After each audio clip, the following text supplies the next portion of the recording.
let's move on. We got to brass it out, Scott. Scott, brass it out. Bags of swank.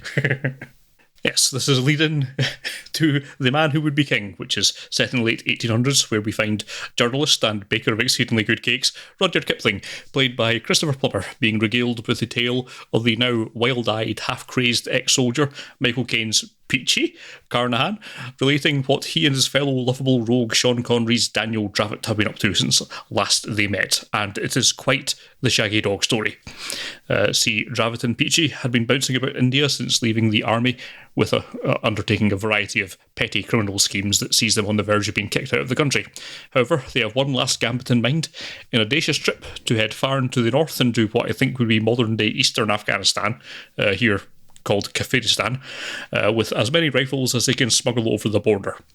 They intend on getting an in with a local tribal chief, training them in the art of war and, well, superior firepower, and fashioning their own nation-state once they've usurped the chief. It's a perilous journey over treacherous mountain paths, but they make it and start their plan. And surprisingly, this seems to be going much better than modern nation-building attempts in the area. But business really picks up when an arrow strikes Dravot, but doesn't penetrate his bandolier. Because this film treats Afghans like they are credulous toddlers, they all now believe that Dravot is effectively a god, Sikander, or the second coming of Alexander the Great. At any rate, this godhood supposition is confirmed by the high priests when they see Dravot's Masonic necklace, Alexander the Great apparently having been a founding member of the mountaintop Afghan Lodge number 69. Nice. With Dravot set as king and god, and full access to the treasury, it would seem that all they need to do is wait until the winter passes and they can ride out with all the gold they can carry. That is, as long as Dravot doesn't let the adulation go to his head and push the boundaries of what's acceptable. Now, I watched this before, I now realise, about a quarter of a century ago, and in as much as I can remember anything about it, I thought it was a fun boys' own adventure with spectacular scenery and two of my favourite actors bouncing off each other in a yarn that's not credible, but is entertaining. A sort of lowbrow take on Lawrence of Arabia, it was in my head. Now, on revisiting, all of that's still there, and I still enjoyed this. However, it's tough not to reappraise this somewhat now that I'm older and have a rather clearer idea of the effects of British colonialism in the region, most of which we're still dealing with today. That said, I'm just some goon on a film podcast, so I'm not going to get into that too much, other than to say that if you start down that path of thought, you'll be forgiven for wanting to sit The Man Who Would Be King out. Surprising, I know, what with it being a Kipling adaptation and all. Separating that, if you can, you're left with another solid adventure backbone that's elevated by Connery and Caine's performance, although again, they're somewhat broad, but this feels more in keeping with the spirit of the thing than in The African Queen. You may also have noted that this podcast is prone to lapsing into the sort of Michael Caine impersonation that's more of an impression of Mike Yarwood's impersonation in the 70s, or at best, small parts of The Italian Job. Well, actually, no. This film has reminded me that it's a highly accurate impersonation of Caine at all points in The Man Who Would Be King, who talks entirely like he's doing an impression of himself for the whole film. Now, this gets a somewhat caveated recommendation, but overall I think I'm still quite fond of it.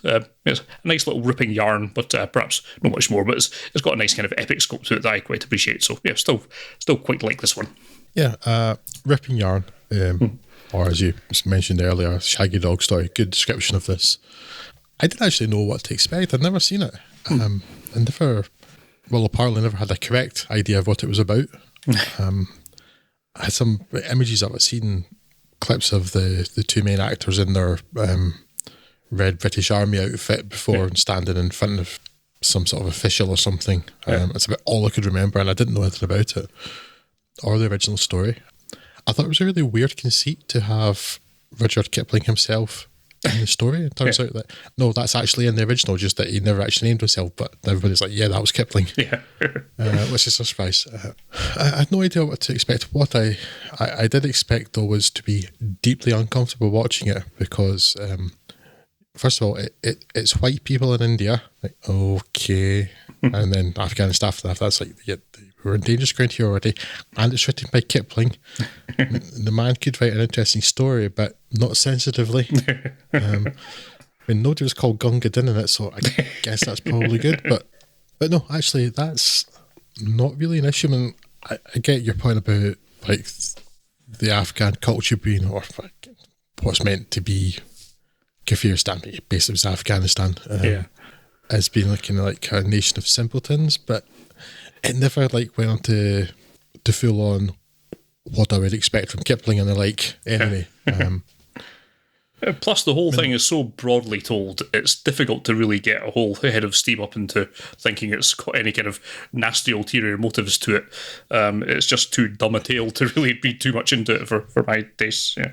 Yeah, I mean there were a couple of moments where I thought it was skirting that way when Sean Connery's talking to the troops and he's training them, and like he starts talking about like civilized people and but then like that line finishes with like basically you'll be murdering your foes like civilized people. Like that sounds like a joke to me. Yeah, like that. I don't think that's meant to be serious. It is fun.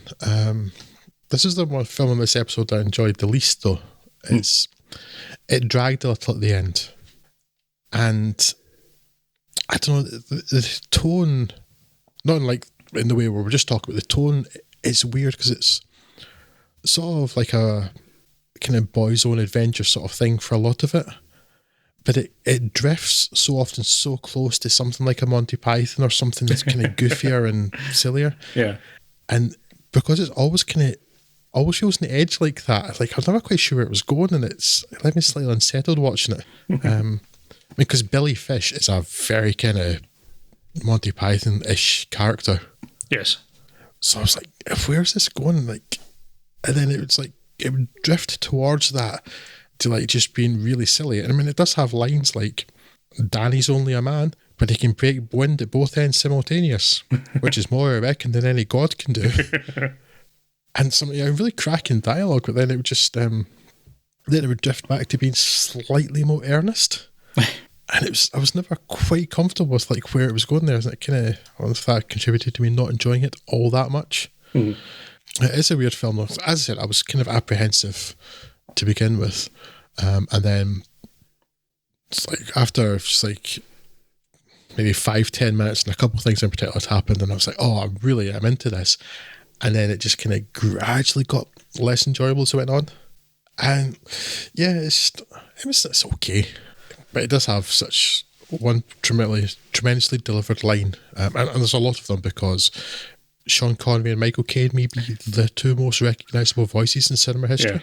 Yeah. Certainly from this island. Yeah. So to have them both in the same film is amazing. And it's like, they both get such... I mean, Michael Caine gets the bulk of the work in the film, but they all get such great lines. And Sean Connery at the end saying, I'm sorry, Peachy, that I got you killed instead of getting you rich, like you deserved due to me being so high and bloody mighty. I was like, it's sort of a comedy line, but there's a real note of pathos in there as well. Yeah. It's a good different. But yeah, at the start, there's one line delivered by Sean Connery. It was delivered so well. It was like just one of my favourite lines ever, I think. So they're pulled up in front of the regional governor of India after Kipling has turned them in because we're going to blackmail someone. And Michael Caine says, Sir, I resent the accusation of blackmail. It is blackmail to obtain money by threats of publishing information in a newspaper. But what blackmail is there in accepting a small retainer for keeping it out of a newspaper? And how did you propose to keep it out, he asked them. By telling the editor what I know about his sister and a certain government official in these parts. And then Sean Connery just says, let him put that in his paper if he has need of news. And there's just something about that line, that delivery of if he has need of news really, really tickled me. And it just like... I was like, oh, I'm in here now. And unfortunately, at that point, it just took me so high. And it kind of just gradually trickled away for the rest of the film. Yeah. Yeah, so it's not one I particularly recommend. Again, there's so many films in the world. Like, this is not one I would like knock other films off your list to see. But if there's something else that appeals to you about it, maybe seeing Caine and Connery together, then... Yeah, it's a really good double act. I wish there was more of that in film history. It's they're a lot of fun together on screen, aren't they? They really bounce off each other really well, and that's certainly a highlight when they're both doing their kind of comedy act. I think, like you say, there's maybe a 15 to 20 minute stretch towards the end where it kind of tries to turn into serious drama and is kind of undercut by literally everything it's done before that, and could maybe done with being a bit excised or rewritten. But yeah, I certainly get more out of it than you do. I still would actually probably recommend it, particularly if you like Michael Caine, if you like Sean Connery, and if you don't, what kind of monster are you? Then it's worth going just for those performances alone. But yes, it is by no means the best of the films we're talking about today. But yeah, just when you mentioned that, I looked up a picture of Michael Caine after I saw this film, and he looks so feeble, and like Sean Connery just died this year, and I miss him, and even though he'd retired from acting years ago, and so Michael Caine, he's like 89 or something, 87, 89. Yeah. Although the reason I looked up his wife Shakira, and she's like his age, like half the weight he has somehow. But I was looking at him like, I'm going to be so sad when he dies, and a horrible feeling. It's not far off. Yeah. And Clint Eastwood's still going. He's like 2000 or something now. So age alone may not be enough. They're a great double act. I like them both. It's just, I don't know. I think that's like trimmed a wee bit. Maybe I'm slightly more even tone. I would have got more out of it. I'm more disappointed. It's not bad at all. And there were moments I really, really liked. What just sort of a meta thing about it, though, what was quite interesting was where it was shot, because I was watching this and thinking, well, that's Afghanistan, right? It read entirely to me as Afghanistan, and it's a place we're all very familiar with now, given the last 20 years. And it was shot in Morocco. So I don't know enough about Morocco, because my impression of Morocco is that it basically looks like the Sahara Desert. Yes. That's my impression of most of North Africa. Yeah. But this was shot here, and it passes 100% as Morocco, as Afghanistan. It looks absolutely right. And also we watched Kundun not that long ago, Scott. Yeah. Where Morocco was used to pass entirely convincingly as the Tibetan Plateau. Yeah. Because I know the Atlas Mountains in Morocco, so I guess a lot of that was shot there. But apparently Morocco, tremendously diverse place.